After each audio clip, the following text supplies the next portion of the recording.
Hi fame எல்லாம் எப்படி இருக்கீங்க? நான் பிரம் பிரண்டன். நம்ம இந்த 3 மாதம் வீடியோஸ் போடாமல் இருந்தோம். அந்த 3 மாதம் நிறையா சிக்ஸ்லாம் பொரிச்சிருந்துச்சு. அது எல்லாமே ஒன்று ஒன்றா டெத் ஆகிடுச்சு.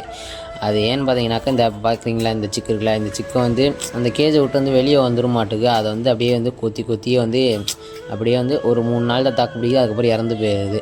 அப்புறம் இந்த சிக்கு இருக்குல்ல, இந்த சிக்கு இது பிறந்து 3 நாள் தான் ஆச்சு. இதை கொத்திருச்சு. காலையில் இதாக இருந்துச்சு, சாயங்காலம் இழுத்துக்கிட்டே இருந்துச்சு. அப்படியே அந்த கண்ணி இருக்குது பார்த்தீங்களா உடம்புலாம். அப்புறம் இந்த சிக்கு நல்லா பெருசாக இருந்துச்சு, கையிலே நல்லா வெயிட்டாக இருந்துச்சு. இதை மண்டையிலே கொத்தி கொத்தி அந்த மண்டை அப்படியே வீங்கி அப்படியே அது இறந்து போச்சு. அதுக்கப்புறம் இந்த கால் இதாக இருந்துச்சு. இது உள்ளே விட்றா இது சரி பண்ணலான்னு சொல்லி நான் அதை தனியாக எடுத்துட்டேன். அப்புறம் இதுக்கு கொஞ்சம் ஓரளவுக்கு இருந்துச்சுன்னு சொல்லி மஞ்சள்லாம் போட்டுச்சிருந்தேன். ஆனால் இதுவும் இறந்து போச்சு. அது எல்லாமே சேர்ந்து கொத்த ஆரம்பிச்சிருச்சுங்க. அப்புறம் இந்த கால் தனியாக சொன்னேன்ல, அதை எடுத்துகிட்டு போய் நான் வச்சு 3 வாரம் நல்லா வளர்ந்துக்கிச்சு. நல்லா பெருசாகி ரெக்கெல்லாம் முளைச்சிருந்துச்சு. ஆனால் என்ன அந்த கூண்டுக்குள்ளே கேஜுக்குள்ளே தனியாக செஞ்சேன்ல, அதுக்குள்ளே ஒரு ஓட்டம் இருக்க மாட்டுக்கு.